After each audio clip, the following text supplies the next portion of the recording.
Right, so last week you'll have seen some of our favourite cars, top 10 if you like. This week we've got another top 10 for you. Don't know what I'm doing next, that's 5, that's 10. Let's do it again.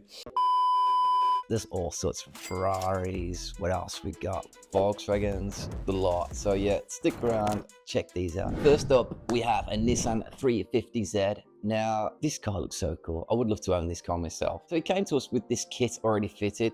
It's a veil side kit. It had been fitted a few years back. It was looking tired for itself. It was different shades of pearl white, various repaints done in it in the past. It looked bad. So first thing I wanted to do was put it on air suspension, change the wheels as well. We went through loads of different wheel options, finding the right ones to suit the car as much as anything and be big enough to fill the arches. I think the wheels we chose just suit it to a T. Absolutely beautiful color as well, those wheels are. So everything was stripped off the car and stripped back. Some of the paint was stripped back to the original paint. It wasn't rusty at all, this car, so we didn't need to take it right back to bare metal and do rust repairs and this, that and the other. It was more refitting the body kit, making everything perfect, and then repainting or refitting and getting it to drive nice as well on this new suspension. Refit the body kit, make sure the gaps are all good on that, and bodywork it as we would do normally. Prime everything, block it back, make sure it's ripple free and perfect. Paint it, but we weren't going to paint it the original color. The guy wanted a bit of a gold flip to it, so what we did was a gold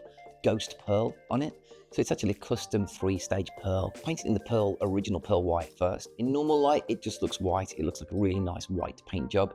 When the sun hits it, it just glows gold over all the curves, and it suits that kit to a T. It doesn't look tacky. It gives it a bit of an expensive look to it, especially slammed on the air ride. Those wheels as well add a bit of gold tinge to them. Such a nice car. But that one car is still out there now, still looking super cool. And it's just a shame it lives in Spain now, because I would love to take it to a few shows over here and show it off. So the green Carmen gear. Now, this car kind of put us on the map a little bit. That was probably one of the first cars that started winning proper shows for us. It's just such a nice car. I would buy that car tomorrow if I had the money. You probably wouldn't sell it anyway.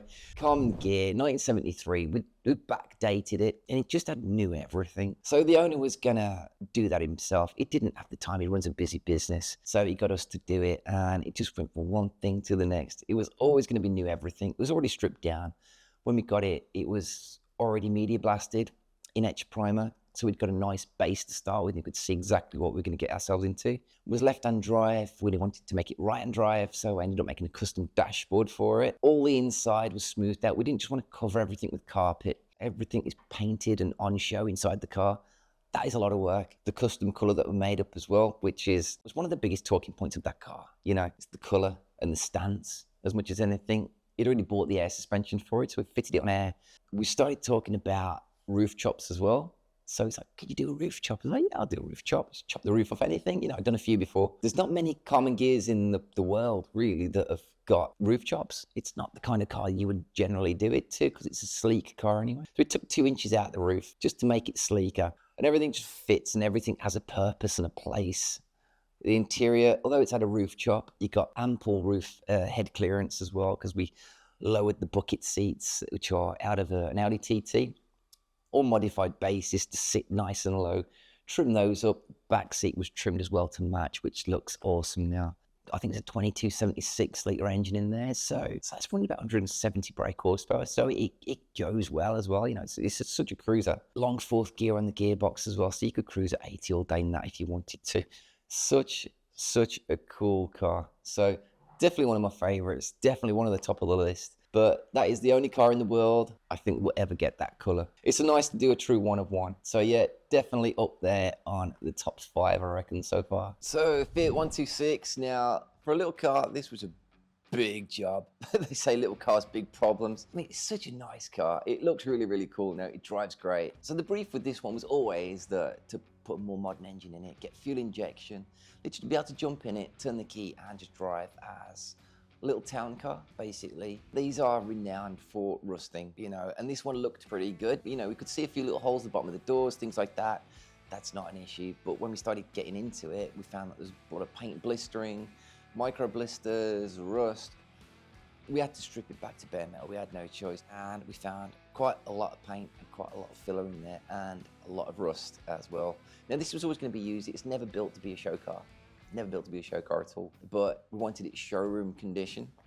So all that got done, new mechanicals throughout, everything was done. Front suspension, we wanted it to sit slightly lower and handle a little bit better than standard. And we decided to put a 1.4 litre Fiat Punto engine in it. That in itself is a lot of work. You can buy kits, get it bolted on, but those kits and those engines are designed to put into the air-cooled model, which has more room in the back. This one being a BIS model, the water-cooled model, helped us because it already had a few water pipes and things in there. It was a lot of work, you know, it really was a lot of work. Then you got the electrics as well. Exhaust, it's rear engine. There's not much room for the exhaust. We wanted the exhaust to be quite quiet. There's a lot to get in a small space. And that is the issue with doing cars like that. You know, there's a lot to think about and a lot to put in a small area. So everything has to be millimeter clearanced, and then it all has to work seamlessly. You know, one of the problems we had was the clutch was a little bit heavy once we'd finished it, so there's more modifications to make that clutch a little bit lighter. We couldn't change the clutch, we couldn't put a lighter clutch in. We didn't want to go hydraulic clutch because that creates more work and more money and more development. Subtle modifications just to make everything just work nicely, you know. Two-tone paint, beautifully leather trimmed interior, nice little stereo. Such a smooth driving car, and one of those cars you can just jump in because it's got a new modern engine with fuel injection. Nice little town cruiser. Full video of that already done, so go check that out. I'm gonna lie, it was one of the smallest builds we've done, but one of the most challenging for the size of job, if you like. Definitely one of my favorites. Such a cool little car, that.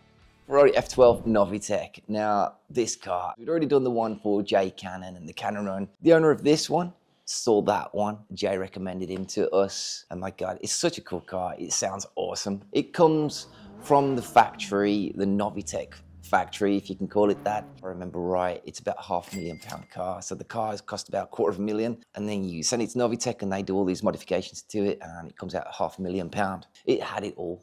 Absolutely beautiful car. We managed to get some really cool photos of it as well with the two together. So yeah, super stoked we got to do that one. Such a cool car. So it's not just customs we do here. We do classic restorations as well. Prime example is this Aston Martin DB6. Now, we did this years ago. Car was at a local body shop and they hadn't touched it for a long time. Stripped it, we got boxes of bits, and was asked if I wanted to restore it. Of course I jumped at the chance. I mean, it's an Aston Martin DB6. It was a mess. It needed a lot of work. Full body restoration.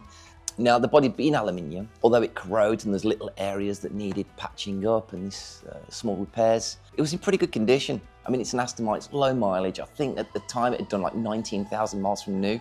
You hadn't paid a lot of money for it, considering what it's worth now. It's absolute insane investment. And it's silver birch is the colour for it. You know, you can't colour change one of those. It's the perfect colour for it. Such a nice car to drive. I drove it twice, and now I believe it lives in Florida, where it's probably soaking up the sun and it's the best place for it. So yeah, gorgeous car. Again, I would love to do more stuff like that. It's not just the custom stuff we do, we also do high-end classics as well. Well, I said not a lot of people know what this car is. Now, this is a Honda Acti. They are huge in Japan, the whole Kai car scene. And the owner of this has been on the show scene for quite a while with it. He came to us and wanted to build into a show car, basically. The idea I had was, rather than messing with what's there, get rid of what's there along the side of the car. And basically what we used were the sides of a Volkswagen split screen van. Used those, and so we could basically make the side of it lower, so that when the car is dropped all along the side, from the front wheel arch all the way across the side and around the back, it's all one level.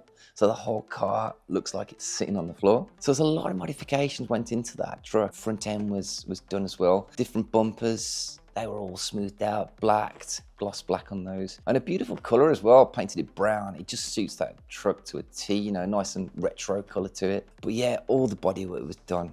Few hundred hours spent on that, you know, wrapped at the inside of the deck as well. Since then he's put a canopy over it, found a canopy and put that on, and done a few little modifications to it throughout the years since we've done it. But that's won a whole heap of trophies. That's won so many trophies, I'm not even sure how many he's got. Each year you'll see a little modification done to that truck, so super happy to have done that for him. Right, so this Mini, it's quite really cool and won quite a few trophies for it already. Came to us for the wide arch kit.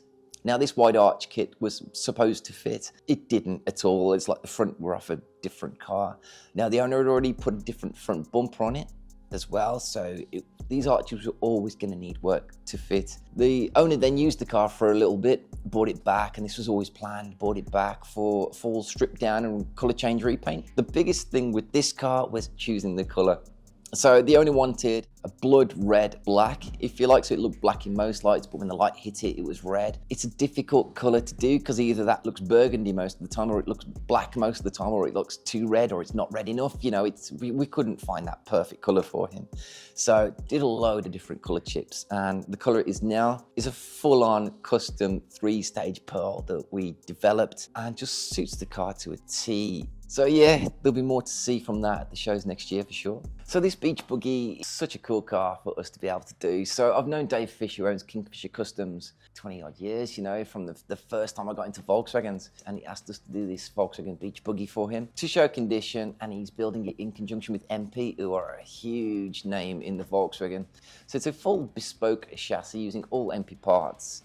And this buggy body was modified to fit on it slightly as well. He didn't just want to put a metal flake paint job on it. We wanted a candy paint job. I said, if you're going show condition, you need a candy paint job. Let's go candy. But I wanted to paint the inside as well, because everything on a buggy is on show. You can see everything. So I says, well, let's just do everything paint. Don't put a fake back seat in it that will never get used. Over 300 hours in total to do the bodywork on that buggy alone. Took it to the Volkswagen show. They got 4 days to finish that car, build it all back up with the engine and the chassis, and it won a top 10 at the Volkswagen show. It's done really well, really cool car. Paint job's awesome, really happy with what we've done as a team, you know. 3 of us got that done in a matter of about 3 weeks. Such a cool looking buggy. I've restored loads of Beetles in the past over the years, and again, it's where I started doing the Volkswagens in the Volkswagen scene. This Beetle is something else. It's basically a mild version of what my own car used to be. It was blue when it came to us. It was always going to have a Subaru engine and a Subaru gearbox conversion.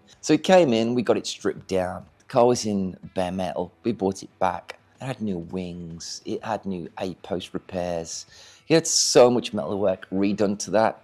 Of course, all the rear firewall, the standard one, was going to get cut out anyway, and most of it was cut out by this point. Next thing then to do was to get a rolling chassis. Once we've got all the bodywork done, get the rolling chassis done.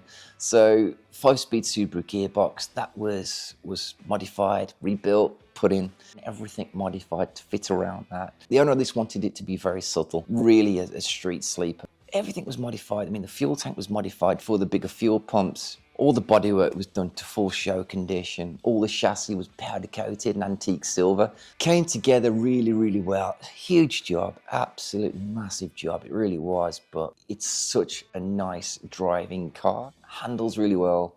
Nice stereo in there, full leather interior, Porsche seats. Took it to the Volkswagen show, won a top 20. Massive job, one of the biggest Beetle restorations we've done to date. Right, so here we have one of the maddest, biggest builds we've ever done to date. Bentley Flying Spur pickup truck. Now this is a one of one. You'll never see another one of these worldwide, and I don't know if anybody else is mad enough to actually build one. The customer came to me, sent me an email, would I be interested in building one? So I jumped at the chance and said yes. You know, so I started doing sketches of what I thought one should look like had Bentley built it, and we got it in, stripped it out, and started chopping it up basically. Now we were never going to mess with the engine side of it. All the work we were doing was at the back of the car, and obviously in the cab area.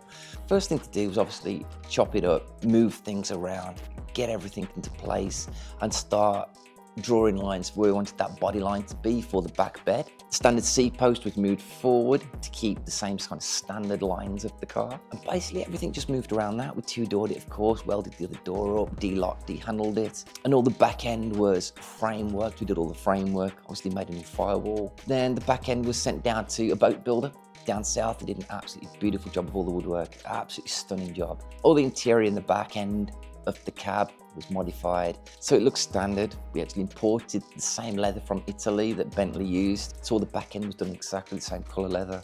21-inch wheels now, and tuned up the engine a little bit as well, so it's running, I think it's about 580, 600 brake horsepower now, so drives amazing, super nice colour, looks super classy and gets people talking. So definitely one of the biggest builds we've done here. Yeah, definitely one of my favourites. Right, so there you have it, 20 in total over the last 2 weeks of some of my favorite cars that I've built here. And some of these were only documented with photos, which is why we're showing them to you now. Some of them are still on the show scene. So yeah, hope you like them. We might do this again in the future because there is still a stack more we could show you. So yeah, if you like these, like I say, we don't just do classics, we do the customs, anything interesting. So if you like what you see, click that subscribe and we'll see you on the next build.